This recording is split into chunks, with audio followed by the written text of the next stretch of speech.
Vamos elevar nosso pensamento a Jesus, pedindo orientação, nos dando equilíbrio para esse estudo de hoje, que todo esse conhecimento, essa informação seja absorvido pelo nosso conhecimento e que seja benéfico para os amigos espirituais também que estão aqui. Então, que Jesus nos abençoe, nos fortaleça, nos direcione para essa trajetória contínua e que estejamos sempre firmes nesse caminhar. Que assim seja. Amém. Muito bom. Boa noite, dona Dirce. Seja bem-vinda ao estudo. Boa noite. Então, vamos lá. Hoje nós temos um tema que eu considero bastante diferente, né? Todos são importantes, mas esse é diferente porque ele fala de algumas palavras que pouca gente, até do meio espírita, desconhece, né? Muita gente ignora isso que nós vamos falar. Nós já vimos 12 temas, né? Sendo que a gente estudou na semana passada foi o 12º, o Espiritismo e o Sincretismo Afro-Brasileiro. Hoje, no 13º encontro, nós vamos ver Espiritismo, Metapsíquica e Parapsicologia. Eu vou já adiantar para vocês que essas palavras estranhas, esquisitas e para muitos desconhecidas, elas não terminam aqui no título, não. No meio da apresentação tem um monte de palavra que eu pelo menos tive que aprender para poder apresentar para vocês aqui, né? Então vamos lá. Introdução, primeiro falar do espiritismo, depois da metapsíquica, depois da parapsicologia e, por fim, a conclusão, que é um texto do Herculano Pires, que, quando encarnado, né, e hoje ainda, é um dos maiores estudiosos do espiritismo, né? O Herculano Pires realmente conhecia muito, né? E tem vários livros dele publicados acerca da visão espírita. Então, vamos lá. A mediunidade é uma faculdade inerente ao ser humano, e o fenômeno mediúnico ocorreu em todas as épocas, inclusive, ensejando, inclusive, manifestações religiosas, né? Então, não foi o Espiritismo que inventou mediunidade, muito longe disso. Ele apenas estudou, né? Ele registrou que já existia, já tinham várias ocorrências do passado e se pôs a estudar de forma científica. Essa foi a grande diferença, né? Com o Espiritismo no século XIX, estudou-se, aquilo que eu acabei de falar, metodicamente o fenômeno mediúnico, nos seus aspectos físicos e inteligentes, e através dele estabeleceu-se a doutrina codificada por Allan Kardec, né? Até então, o que se falava acerca desses fenômenos espirituais, né? Que era assombração, que era o capeta, que era a maldição, era um monte de coisa carregada de superstição, carregada de medo, carregada de coisa mística, né?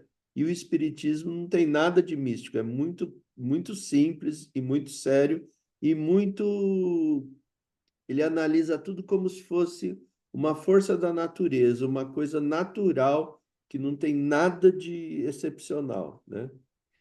A ciência oficial não admitiu de pronto as verdades reveladas pelos espíritos, né? Isso teve uma barreira gigante, né? Sendo que o Kardec, que desenvolveu o estudo, era um homem de muita ciência, de muito conhecimento e muito respeitado no meio científico. No entanto, apesar de toda essa bagagem, todo esse título que ele tinha, né?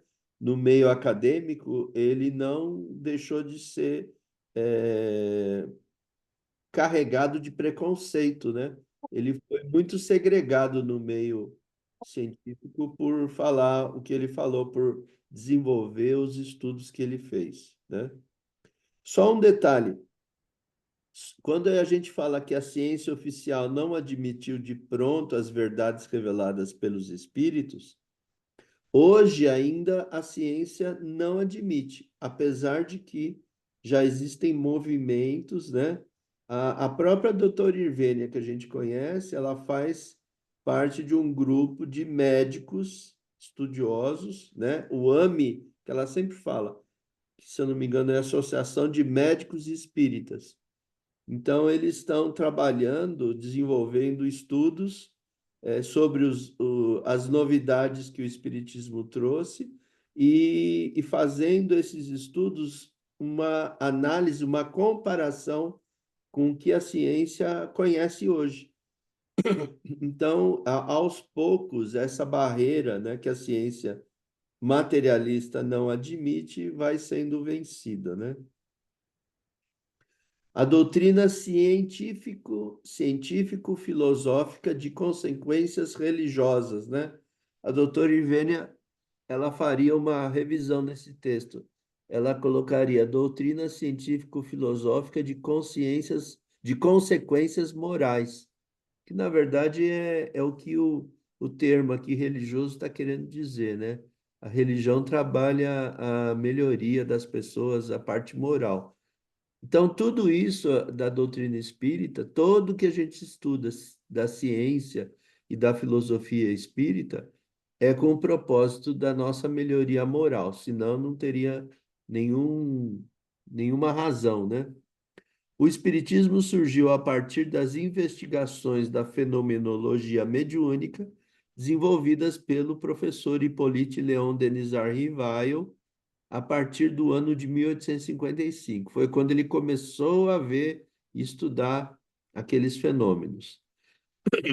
E aí todo mundo já sabe, pelo menos da nossa equipe aqui presente, em abril de 57, 2 anos depois que ele começou a ver, ele já trouxe o Livro dos Espíritos. Ele publicou esse estudo tão profundo, né? E ele utilizou já o pseudônimo Allan Kardec. Não usou mais o nome do professor Rivail, né? Que era o nome conhecido da ciência na França naquela época.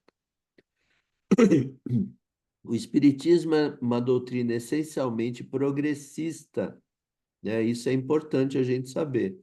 Ele apoia-se sobre os fatos e estabelece como princípio absoluto, senão aquilo que está demonstrado com evidência ou que ressalta logicamente da observação.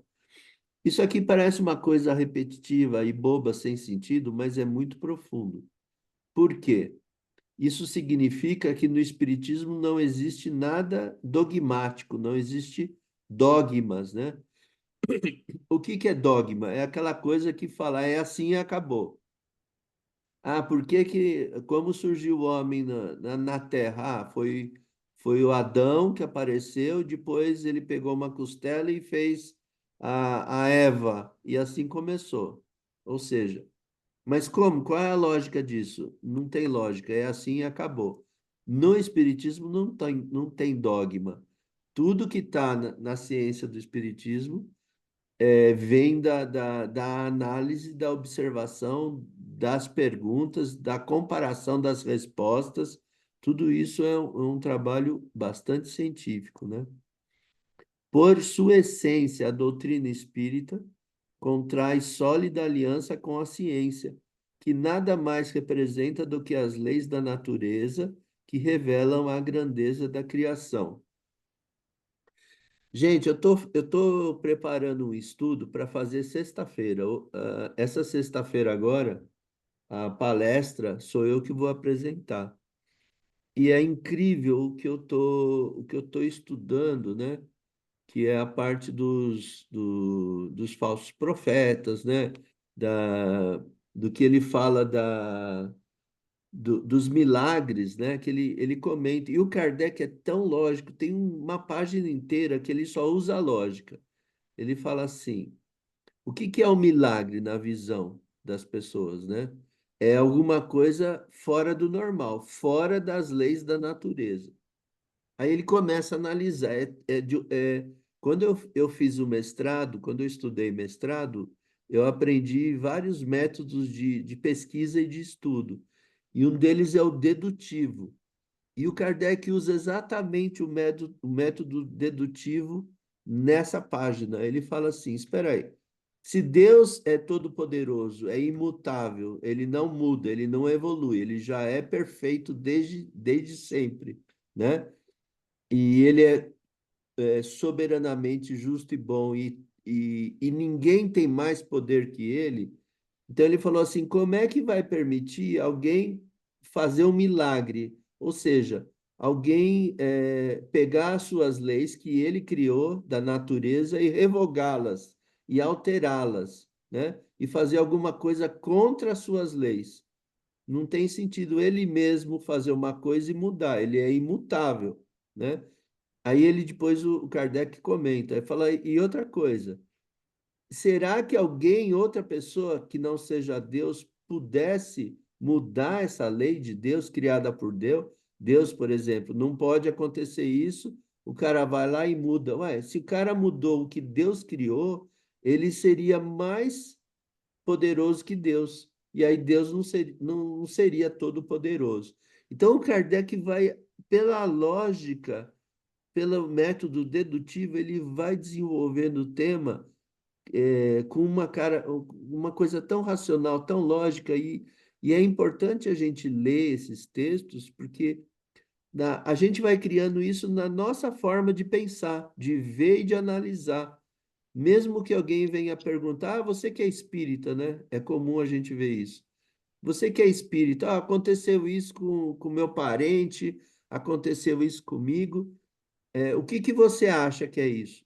Você nunca leu a respeito disso, mas você analisa, você usa esse mesmo método de dedução, tem a lei é assim, assim, assim. Olha, na minha opinião, isso é isso. Ou seja, a gente cria uma autonomia na análise, a gente não vai só repetir aquilo que a gente leu, mas a gente também vai usar o mesmo método de entender as coisas e desenvolver o tema, né? Alguém tem algum comentário a fazer? Não, Então vamos lá. Para expressar o caráter progressista da doutrina espírita, assim se expressou o codificador, né? O Kardec. O espiritismo, avançando com o progresso, jamais será ultrapassado, porque se novas descobertas lhe demonstrarem que está em erro acerca de um ponto, ele, o espiritismo, se modificará nesse ponto. Se uma verdade nova se revelar, ele a aceitará, né? Esse é um trecho da Gênesis, capítulo 1, número 55, e também do livro Obras Póstumas, né? Olha só, eu estou lendo aqui e está me vindo. Engraçado como a gente vai lendo e vai despertando outros pontos, né?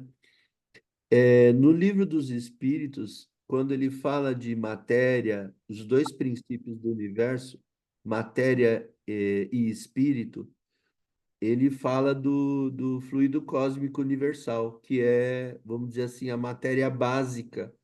Tudo mais que existe no universo, em termos de matéria, não de espírito, é derivado de transformações do fluido cósmico universal. Tudo, o ar, tudo, a água, a pedra, o corpo, o sangue, tudo. Então, esse fluido cósmico universal, ele é a transformação de toda a matéria. Vamos dizer assim, é a matéria-prima para se desenvolver a matéria. Por que que ele se modifica? De acordo com a vibração, com a energia que faz com que esse fluido se transforme, se junte, né? Se agregue, montando um corpo, né? Tudo isso é energia que faz com que esse fluido se molde de acordo com a forma que ele deve tomar. Então, por exemplo, o nosso corpo é de carne e osso, né? Sangue, água, tem um monte de coisa, carbono, um monte de coisa compondo. Quando a gente morre, o nosso corpo é enterrado. Toda essa estrutura corporal que nós temos, ela vai vamos dizer assim, vai se transformar. Ela vai se degradar na terra, vai apodrecer, vai desmanchar e vai se modificar, vai fazer parte da terra, vai virar adubo, vai depois ser absorvido por alguma raiz de alguma árvore que vai absorver essas componentes do nosso corpo. Ou seja, tudo isso é mutações do fluido cósmico universal. Então, é importante a gente entender. Por que que eu estou falando isso? Porque a ciência já chegou numa matéria básica que, segundo a ciência, ela é igual para tudo. Ou seja, eles achavam que o átomo, primeiro a molécula é a menor partícula da matéria. Aí descobriram, não, a molécula não é a menor, existe o átomo. Ah, então o átomo é a menor partícula. Aí viram que o átomo tem várias divisões, tem elétrons, tem nêutrons, né? Tem um monte de outras coisas lá dentro do átomo. Então ele também se subdivide. Aí eles foram desenvolvendo, descobrindo outros itens menores ainda. Aí descobriram quarks, o Vitor deve saber disso. E tem uma coisa menor que o quarks, que segundo a ciência materialista da Terra, é igual para tudo, né? O átomo é diferente, um átomo de pedra, um átomo de vegetal, um átomo de corpo humano, é tudo diferente. Mas essa partícula menor que o quarks, ela é igual para tudo, ela só muda o formato, a organização. Ou seja, a ciência está chegando no mesmo que o Kardec trouxe dos espíritos, que é o fluido cósmico universal. Então, isso que eu falei é para ilustrar isso que nós falamos, né? A ciência vai avançando e, à medida que ela avança, ela vai, vamos dizer assim, ratificando o que o Espiritismo já trouxe. Mas se ela trouxer alguma coisa que o Espiritismo contradiga, aí a gente vai ter que analisar e talvez até atualizar a visão espírita que a gente tinha, né? Agora nós vamos entrar num assunto menos conhecido, né? A gente estava falando de espiritismo, aí é tranquilo, a gente fala porque conhece, mas metapsíquica, o que é isso? Então vamos lá. O fisiologista francês, Dr. Charles Robert Richer, né, que viveu de 1850 a 1935, ele fundou esse estudo que ele denominou de metapsíquica. Vamos lá. Em 1922, bem depois do Kardec, né? Quase 70 anos, 60 e poucos anos, como conclusão dos seus estudos com médiums e, sobretudo, com pacientes obsediados. O que seriam pacientes obsediados? Seriam pessoas que estão sofrendo o envolvimento de um obsessor, de um espírito desencarnado. Portadores de distúrbios mentais, apresentou à Academia de Ciências, olha só, ele apresentou para a ciência, para a comunidade científica materialista da época, o seu tratado de metapsíquica. Então vamos lá ver o que é isso. Os fenômenos metapsíquicos são divididos em criptestesia, telecinesia e ectoplasmia, né? A gente viu e não entendeu nada, né? O que são essas palavras? Calma, que nós vamos explicar ao longo do texto, né? Vou repetir: criptestesia, telecinesia e ectoplasmia. Richer definiu a metapsíquica como ciência que tem por objeto a produção de fenômenos mecânicos ou psicológicos, devido às forças que parecem ser inteligentes ou a poderes desconhecidos, latentes na inteligência humana, né? Aqui nesse texto, esse texto é original do Richer, que ele chama fenômenos mecânicos ou psicológicos. Aqui ele já está fazendo um paralelo com o espiritismo, né? Que quando a gente fala de mediunidade como que eu esqueci o nome, de transporte, que usa ectoplasma, de materialização, né? Efeitos físicos, lembrei. Quando a gente fala de mediunidade de efeitos físicos, nós estamos falando disso que ele chama de fenômenos mecânicos.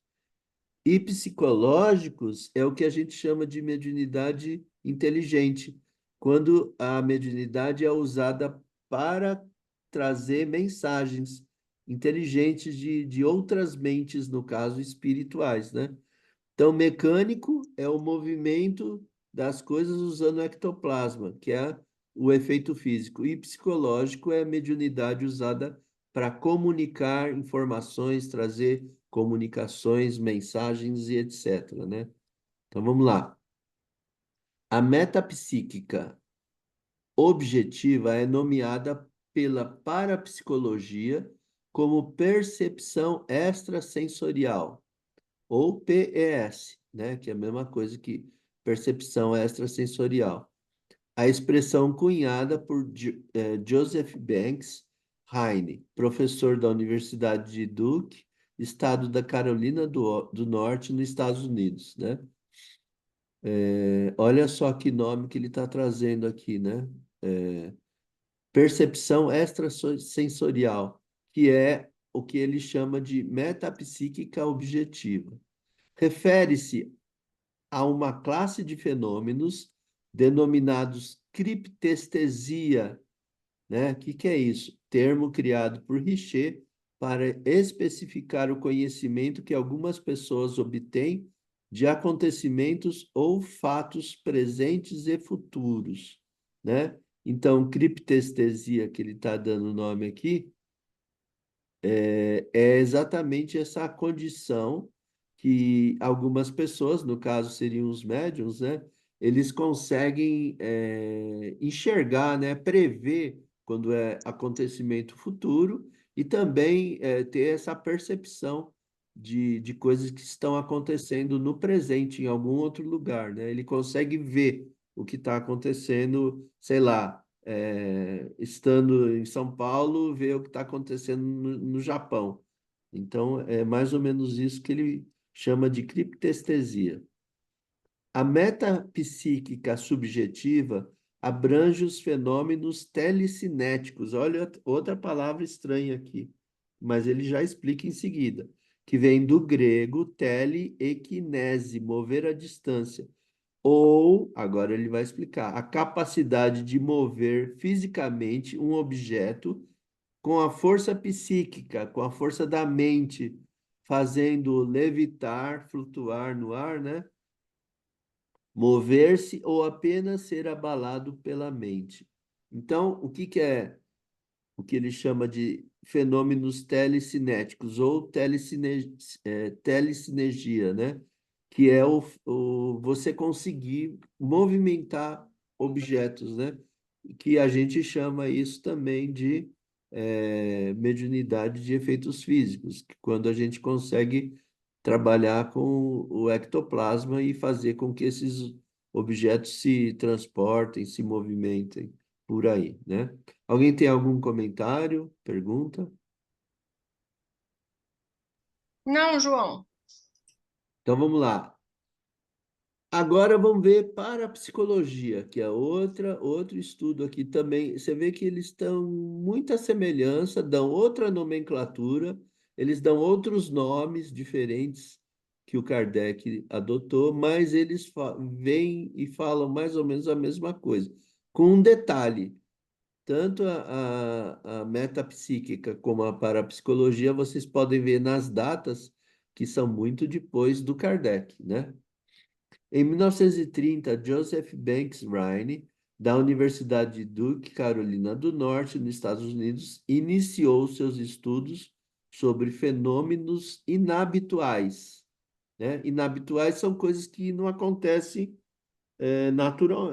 com frequência, né? São raros, chamados de paranormais, e fundou a parapsicologia. O termo paranormal engloba todo fenômeno inabitual, ou seja, uma coisa que não acontece sempre, e não se sabe e nem se domina ainda as leis que o regem, né? Então, em outras palavras, o paranormal é tudo que acontece que é raro, que não é comum, mas que ninguém sabe explicar por quê. Não tem nenhuma explicação da ciência conhecida para explicar por que que aquilo aconteceu. Então, esse termo paranormal foi criado para explicar esse tipo de fenômeno. Não confundir paranormal com sobrenatural. Quando eu li isso aqui a primeira vez, eu pensei, caramba, mas para mim é a mesma coisa, né? Sobrenatural é alguma coisa que não acontece naturalmente, né? Além da natureza. E o paranormal, ele está falando, é uma coisa inabitual. Aí eu fiquei pensando, caramba, e qual é a diferença? Já que não é para confundir. Aí eu acabei até pesquisando e vou acrescentar aqui um slide para explicar essa diferença aqui, que ele pede para não confundir, apesar da gente não entender. Na atualidade, três correntes buscam explicar os fenômenos paranormais. A corrente russa ou soviética, né, na época que a Rússia era uma parte da União Soviética, que era a união de vários outros países, que depois se dissolveu e ficou só a Rússia. A corrente norte-americana e a corrente francesa.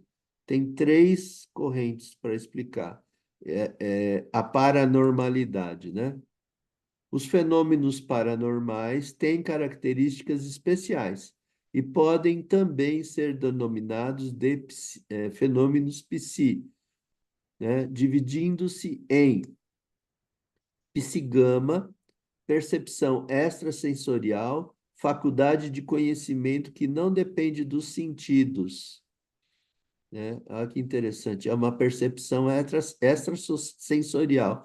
É alguma coisa que você percebe, que você capta, mas que não foi por nenhum dos sentidos conhecidos. Quais são os sentidos conhecidos? A vista, o ouvido, o olfato, né? O tato. Então, é alguma coisa que você percebeu não usando nada disso. Uai, então como é que você percebeu?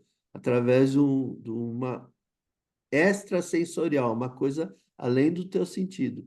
Que aí nós temos que estudar aqui na explicação deles. A gente que é espírita sabe que é através do perispírito, né? Psicapa ou telecinesia descreve o suposto fenômeno ou capacidade de uma pessoa movimentar, manipular, abalar ou exercer força sobre um sistema físico, sem interação física, apenas usando a mente. É aquele cara que se concentra e concentra lá numa garrafa que está perto dele, e essa garrafa começa a se mexer através da telecinesia, que é isso que ele está explicando. E aqui ele classifica dentro da parapsicologia de psicapa, né? Então vamos lá. E psiteta, psi do termo psique, alma, e teta, thanatos, morto. Então temos psiteta como seres que, através do contato mental com o ser humano, consegue manifestar-se através dos sons e movimentos de objeto. Aqui no Psiteta, nós já, até na imagem que a gente está vendo, né, no túmulo, alguém mandando um bilhetinho, é exatamente esse conceito da parapsicologia. É alguém que já partiu, que já morreu o corpo, né? A gente sabe que só o corpo que morre, e no espírito nunca. Então, essa pessoa está mandando uma mensagem, né? Então, é isso o termo que a parapsicologia classifica esse tipo de paranormalidade. E aqui vai aquilo que eu falei, o slide que eu adicionei para explicar. Então, qual é a diferença de paranormal e sobrenatural? Então, vamos lá. Paranormal é o fenômeno relacionado a capacidades humanas fora do normal, sem base científica concretas para explicar, né? Então, alguma coisa que o cara consegue, como, por exemplo, prever o futuro. Ai, como é que você fez essa previsão? Ou se não, enxergar o que está acontecendo lá no Japão. Ah, eu vi acontecer isso com uma pessoa, aconteceu isso, isso. Aí depois o cara vai ver e é verdade. Então, isso é uma coisa, uma capacidade humana fora do normal. E não tem nenhuma base científica concreta para explicar exatamente isso que ele está chamando. Assim, tais fenômenos são ditos paranormais. Telepatia, né? Comunicação mental pela mente, mente com outra mente. O cara faz uma comunicação, o outro recebe a mensagem e entende e responde, por exemplo. Clarividência, a vidência mais nítida, né? Telecinese, lembra que nós acabamos de aprender hoje? Telecinese mexer, fazer os objetos se movimentarem à distância. Psicometria, que a gente já estudou aqui, né? Que é tocar um objeto e ler a história que está gravada naquele objeto, ou sua energia sutil. Tudo isso é para explicar paranormal. Agora vamos ver o que é sobrenatural. É o fenômeno relacionado a seres de um outro mundo, invisível, fora do escopo de investigação científica, relacionado à fé, religião, crenças, mitologia, lendas, etc. Assim, normalmente dizemos que não, que são seres sobrenaturais que causam efeitos sobrenaturais. Fantasmas, vampiros, lobisomem, boitatá, alienígenas, fadas, gnomos, duendes, etc. Essas explicações, tanto paranormal quanto sobrenatural, que foram inseridas nessa apresentação, não são espíritas, tá?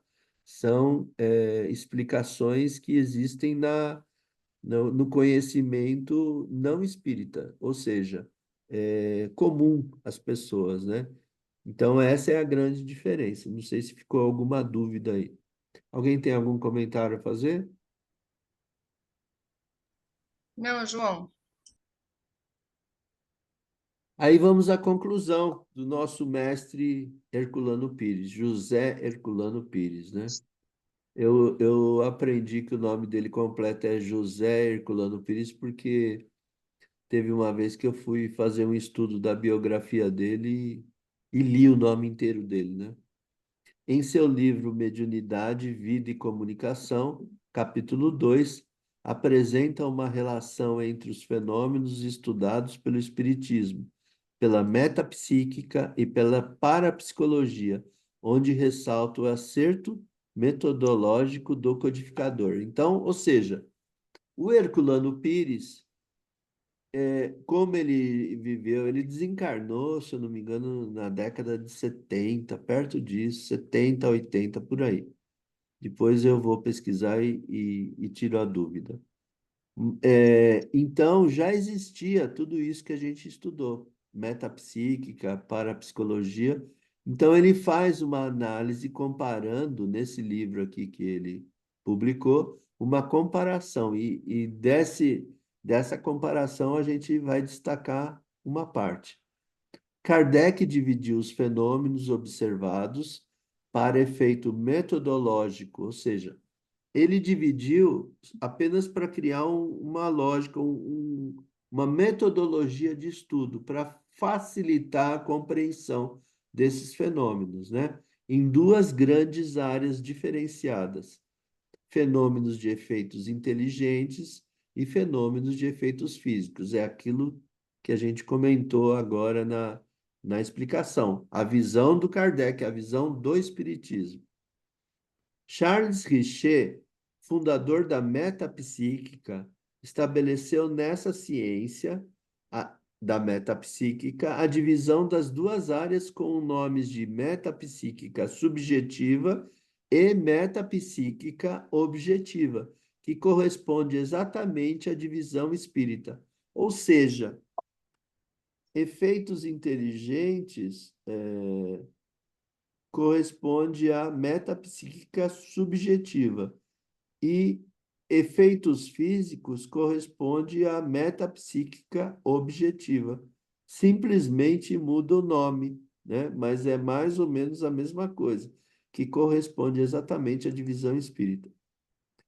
Já na parapsicologia, né, que a gente viu que foi criada por Joseph Banks Riley, denominou essas duas áreas de psigama, fenômenos subjetivos ou mentais, e psicapa, fenômenos objetivos ou de efeitos físicos. Mais uma vez, um outro estudo com outro nome e também com outros nomes para explicar a mesma coisa, o mesmo tipo de fenômeno, né? Alguma. A gente terminou então a parte teórica, né? E agora vamos à parte dos comentários, das perguntas, dos esclarecimentos demais, né? Quer falar, Vitor? É, então, João, é interessante, né, esse assunto. E assim, o que me chama a atenção, né, é como que os estudos se, assim, nada substitui a simplicidade da doutrina espírita, né, e dos termos que Kardec utilizou. Você vê que a ciência, ela dá uma roupagem científica, né, psigama, psi, né, vai usando psi, vai usando outros termos, metapsíquica, da meta, além do psique. Então você vê que é, a, a ciência, ela tem, né, a sua roupagem, o seu método, né? E você vê que são, como você disse, nomes diferentes, mas para as mesmas coisas, o que comprova de fato, né, que, vamos dizer assim, a veracidade dessa ou daquela informação. Mas os termos utilizados por Kardec, que tem na doutrina espírita, né, a meu ver, a simplicidade ela é muito, né, ela é muito interessante, ela facilita demais essa compreensão. E Kardec, ele utiliza, então, ele se utiliza do elemento espiritual, né, os guias espirituais, os espíritos que vêm trazer os seus conhecimentos, né? E a forma de extração desses conhecimentos, ele utilizou um rigor científico muito grande. Já a ciência, né, ela não entra, vamos dizer assim, ela se mantém no campo da ciência, né? Ela não vai falar que estudou espírito, investigou espírito e tudo mais, né? Senão, ela perde toda a sua credibilidade. Agora, você vê ali que que você teve uma unidade que você falou de uma, não é corrente, mas uma linha de estudo soviética, né? Uma linha de estudo americana, não é isso? E tinha uma francesa também. É. E isso já retrata a própria rivalidade, né, da questão da Guerra Fria, né, os Estados Unidos de um lado e a União Soviética do outro. E tem várias pesquisas, o Herculano Pires, nos livros dele, ele faz referências a várias pesquisas de professores universitários soviéticos que estudaram perispírito, né, aí dá o nome de corpo bioplasmático, né? Então é interessante, toda essa roupagem, essas definições da ciência faz parte, né, é o contexto científico. Mas as explicações, as nomenclaturas da doutrina espírita, ela é ela reflete uma simplicidade, né, bem interessante que nos facilita o entendimento. Então, assim, por exemplo, o Charles Richer, a gente sempre ouve falar sobre ele. Eu mesmo nunca li nenhum livro dele, né? O Herculano Pires cita muito Charles Richer. Como chama aquele outro? Ascov. Tem um nome assim, esqueci. Que se não me engano, tudo pesquisadores, né, dos fenômenos mediúnicos que eram cientistas, né? Então, de fato, muito interessante mesmo, né, esse assunto. Aquele livro de psicometria foi o Charles Richer, certo, João? A psicometria é o Ernesto Bozano. E Neto Bozano, tá? Acho que você foi, não sei se foi você ou o Márcio que passou o livro. Tem o Bozano também, muito presente, né? Com uma literatura muito rica também. Então é isso. Muito bom. E aí, Dona Dirce, a senhora tem algum comentário sobre o tema de O hoje? meu, o meu comentário é o seguinte: tudo que você falou aí são coisas para pessoas que estudam sobre tudo isso daí. Para as mais simples, a gente fica boiando. A gente continua acreditando naquilo que a gente aprendeu até agora, porque a gente não tem essa sabedoria que os estudados têm, né? Mas é legal a gente saber. É.